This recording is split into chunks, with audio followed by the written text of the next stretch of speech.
Muito boa tarde. Inicialmente, eu gostaria de agradecer a organização do evento, que já se configura como um evento bastante importante no Rio de Janeiro, pelo número de profissionais envolvidos, pelo número de pessoas com muita competência que participam de todo este evento organizado pela Federação Brasileira de Hospitais nesta convenção. O tema da minha palestra é o cenário e os desafios relacionados à acreditação. E eu já começo colocando o cenário do Brasil em 2023. Uma população brasileira de 218 milhões de habitantes, com 312.622 serviços cadastrados, 492 mil leitos, 6.805 hospitais espalhados por esse Brasil muito grande. São números consideráveis que, evidentemente, mostram o quanto essa situação e todo esse cenário no Brasil se configura de uma maneira muito importante e com o qual nós temos uma responsabilidade muito grande de administrar todo esse cenário, de administrar todas essas situações que nos oferecem. E o que nós vemos nesse momento em termos de cenário especificamente? Vamos lá. Primeiro, um sistema de saúde altamente complexo e diferenciado. Nosso sistema de saúde, pelas suas características, com a forma de prestação de serviços, tem uma complexidade muito grande que é determinada também pelas dimensões continentais do país. Muitas vezes dificuldades de comunicação, muitas vezes dificuldades de entendimento das normas e regimentos legais, fazendo com que todo esse sistema de saúde se apresente de uma maneira bastante complexa. Segundo, as mudanças que têm ocorrido com uma velocidade muito grande. Na área da saúde, todos sabemos, a cada dia que passa temos novidade, a cada dia que passa temos novos entrantes nos sistemas, novos sistemas de atendimento, novos tratamentos médicos, e isso associado a esse sistema de saúde complexo faz com que essas mudanças, de certa forma, em alguns momentos, criem uma certa dificuldade na implantação de processos que possam dar resultados positivos. Usualmente, por consequência, temos pacientes em risco físico, por conta exatamente não só dessas mudanças, mas também dessa complexidade do sistema. E, por fim, uma série de procedimentos que se multiplicam sem evidência de que são seguidos corretamente. Todo esse cenário, todo esse conjunto de ações pode ser colocado diretamente para as organizações de saúde quando nós observamos que, em algumas delas, as lideranças das instituições não estabelecem claramente a sua missão e perfil assistencial. E vejam que quando eu coloco isso, eu coloco algumas organizações de saúde. Felizmente, nós temos várias organizações de saúde e tivemos o exemplo agora na apresentação anterior por conta do apoio da alta liderança que fez com que um hospital viesse alcançar a sua certificação. Ao mesmo tempo que nós temos apoio de lideranças em hospitais, em serviços de saúde de uma maneira geral, em vários outros hospitais e serviços de saúde de uma maneira geral, esse apoio da liderança, ele não tem a intensidade necessária para que processos possam se solidificar no atendimento à população. Muitas vezes até determinados por mudanças constantes das direções desses hospitais. Há determinadas regiões em que já foi feito um levantamento a respeito, que o tempo médio do diretor de um hospital fica em torno de 2 anos, no máximo 3 anos, com relação à rotatividade do diretor ou da liderança desse hospital. A partir daí fica muito difícil, claro, implantar qualquer processo que possa ter resultados positivos. Além disso, um outro fato que também é muito importante é a falta de integração e o alinhamento entre as lideranças executivas e as lideranças médias ou intermediárias. Não há comunicação, não há uma conversa direta entre essas lideranças e as lideranças intermediárias, fazendo com que, evidentemente, os processos não possam caminhar. Temos ainda, com relação a algumas organizações de saúde, uma insuficiência de sistemas, mas principalmente de profissionais capacitados dedicados a gerenciar qualidade e segurança. Algum tempo atrás, nós vimos que muitas vezes na escolha de um diretor de um determinado serviço, ou muitas vezes até diretor de um hospital, o profissional que era escolhido era o melhor cirurgião ou o melhor clínico que tinha no hospital, com a certeza de que ele poderia gerir o hospital, mas esquecendo que, ao lado de ser o melhor cirurgião, ele precisaria ser também o melhor gerente. Então, como este profissional não tinha a capacidade necessária para gerir com competência aquela unidade de saúde, perdia-se o cirurgião e perdia-se também a alta liderança por conta dessa falta de capacidade de gerenciar. Felizmente, nos últimos tempos, todos os grupos começam a se identificar com essas melhorias e começam, naturalmente, a se profissionalizar para isso, fazendo com que os resultados possam ser positivos. Ao mesmo tempo, um conjunto de políticas e procedimentos utilizados como referenciais para a prática institucional, que também muitas vezes não são colocados. Ao fim e ao cabo, o que a gente observa, né? O que os pacientes esperam de nós, na verdade, né? Que esse cuidado precisa ser seguro, a tempo, eficiente, equitativo, mas principalmente centrado no paciente. Essa imagem que nós vemos aí à direita, também, embora seja de um site internacional, pode perfeitamente ser aplicada aqui no Brasil, quando eles colocam, e vejam que isso é uma questão mundial, não é uma questão específica de Brasil ou de determinados países. Quando os pacientes desejam ser tratados como humanos e não como apenas mais um dos casos, com serviços que sejam responsivos e imediatos, com consistência no atendimento, com o atendimento privado, com a dedicação exclusiva àquele paciente naquele momento em que ele precisa dos cuidados médicos. E, finalmente, para que ele possa ser guiado durante todo o processo com uma orientação clara, consistente e eficiente, fazendo com que ele entenda todos os passos que são percorridos dentro da organização de saúde onde esse paciente está envolvido. Só que, ao lado disso, nos tempos atuais, nós temos também um outro cenário, e que é a influência das mídias sociais. O acesso a informações que eram antes de domínio apenas dos profissionais, hoje são acessadas com facilidade por toda a população. Com uma grande dificuldade, muitas vezes são informações sérias, muitas vezes são informações irresponsáveis. E, numa grande maioria das vezes, muitas vezes pela necessidade ou pela ansiedade, os pacientes acabam acreditando em uma série de afirmações que não necessariamente são as verdadeiras. Isso faz com que a possibilidade de comparação de tratamentos e de resultado para as escolhas dos profissionais e das instituições de saúde acabe se dificultando.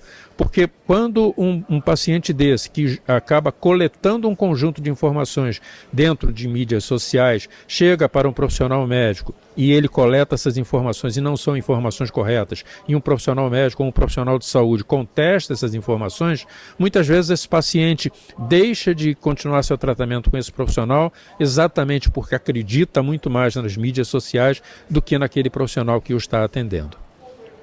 Além disso, nós temos um aumento da conscientização sobre as patologias. Ao lado disso, também uma capacitação para o autocuidado e a exigência de transparência nas informações sobre as organizações de saúde. Essa imagem que eu coloquei do lado, de certa forma, mostra de uma maneira bem figurativa como funciona, né? São pílulas pequenas de LinkedIn, de Twitter, de Google, de Facebook e por aí vai, em que gradativamente as pessoas vão coletando essas informações e criam muitas vezes um juízo de valor sobre a sua doença, sobre a sua patologia, que prejudica o seu próprio tratamento. O que nós precisamos então fazer diante de todo esse cenário? Qual é o caminho que nós vamos buscar para isso?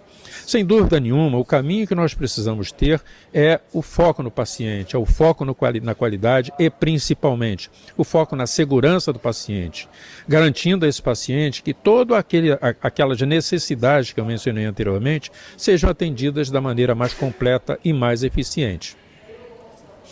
Dentro da área da saúde, então, o que nós precisamos fazer para avançar e mudar todo esse cenário que nos apresentam? O primeiro deles está relacionado à tecnologia.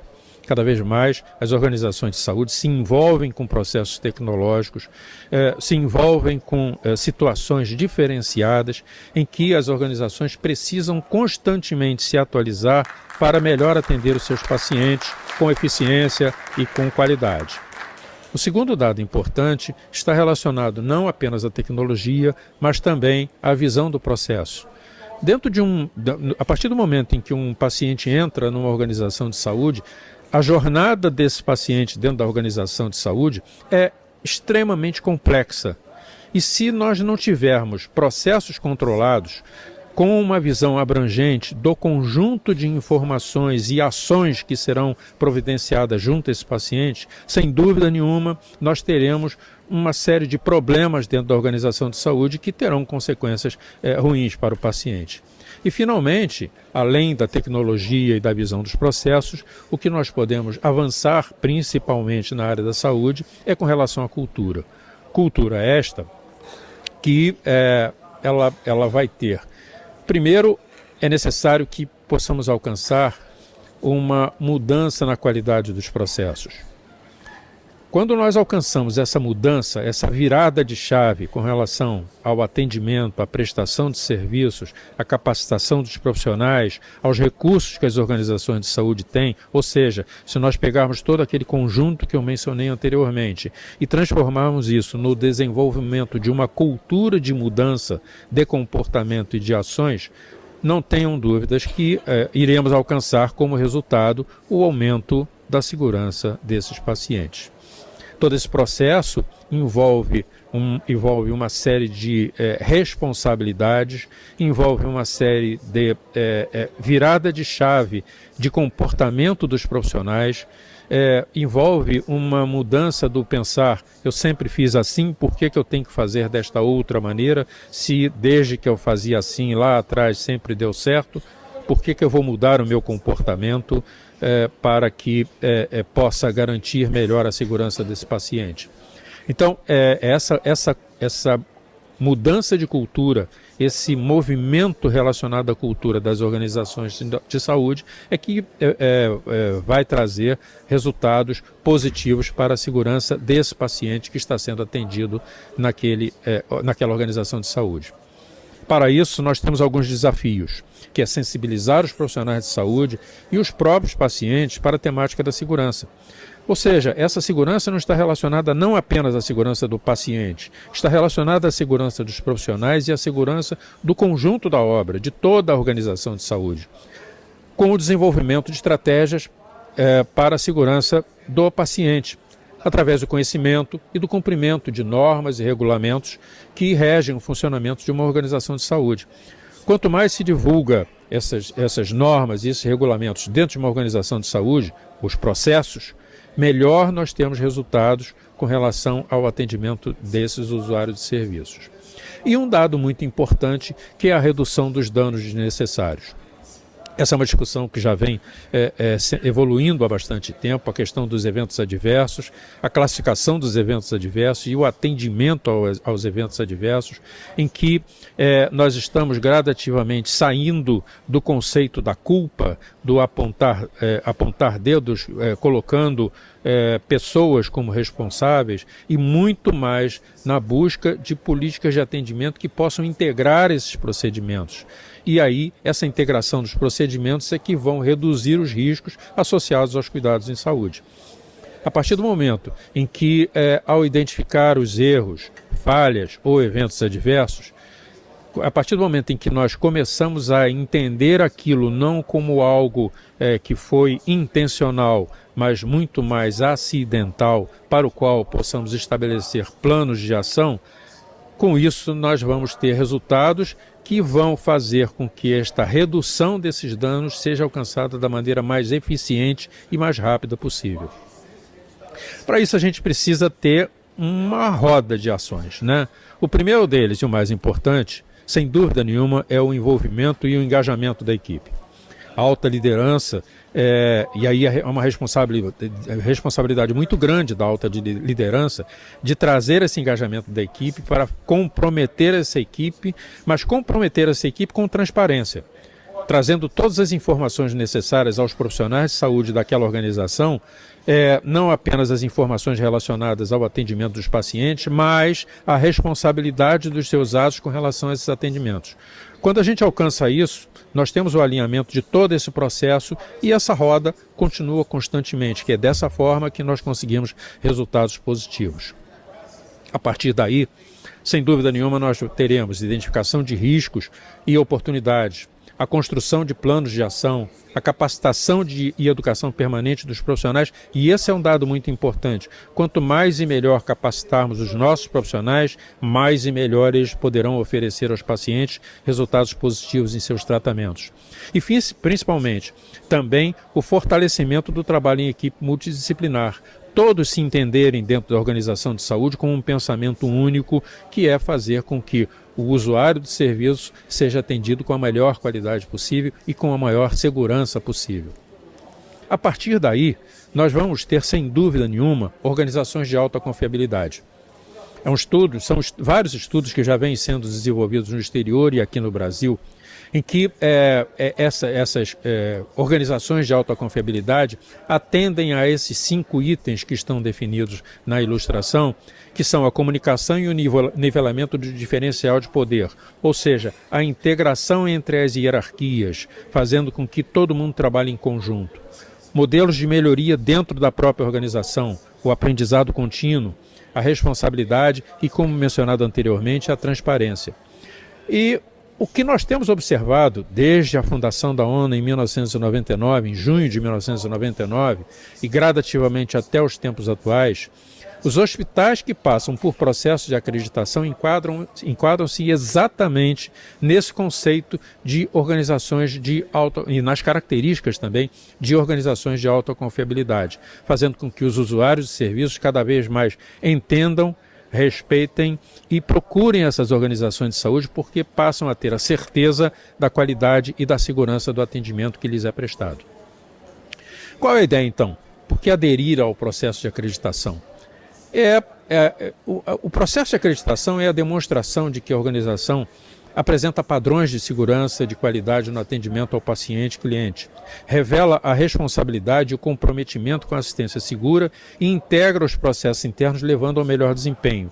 Quando uma organização de saúde tem todo esse mapeamento desenhado, com todos os fluxos, o acompanhamento e a gestão completa de todo o processo, sem dúvida nenhuma, funciona da maneira mais eficiente possível.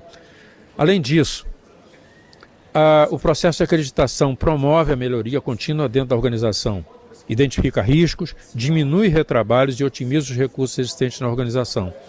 Finalmente, funciona como uma ferramenta de gestão, com melhoria do desempenho dos processos através do entendimento e atendimento dos padrões que estão definidos. Não é uma varinha de condão a acreditação, é óbvio. Não é chegar ao manual e começar a ser implantado dentro de um hospital, por exemplo, que 10 minutos depois esse hospital vai melhorar.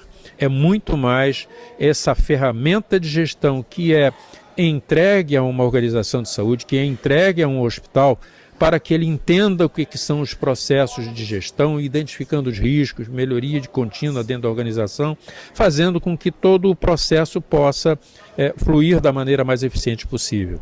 Há vários estudos que já mostram que durante o período de pandemia, os hospitais acreditados, a imensa maioria dos hospitais acreditados passaram um período de pandemia sem grandes dificuldades no seu funcionamento, exatamente por conta do controle do sistema de gestão.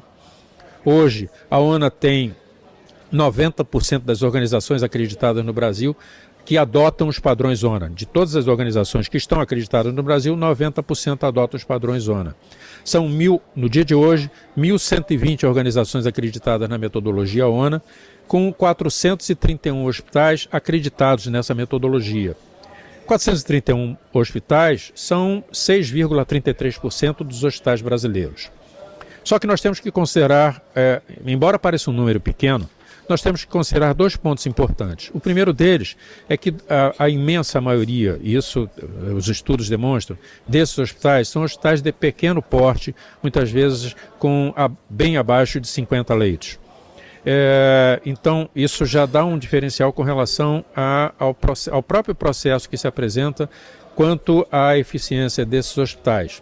E ao lado disso, desse total de organizações de saúde, esse total de hospitais que nós temos um dado que é importante, que são, embora tenhamos aquele número de hospitais acreditados, isso corresponde a 58.967 leitos acreditados pela metodologia ONA. E aí nós saímos daquele percentual de 6% para um percentual de 13% do total, pouco mais de 13% do total de leitos acreditados no Brasil. Isso é um número respeitável e justamente por esse número ser um número respeitável, a ONA hoje é considerada a terceira maior certificadora no mundo em número de certificações. Apenas atrás da Joint Commission e da Certification Canada. Hoje a ONA, com seu reconhecimento internacional, é reconhecida como a terceira maior certificadora do mundo.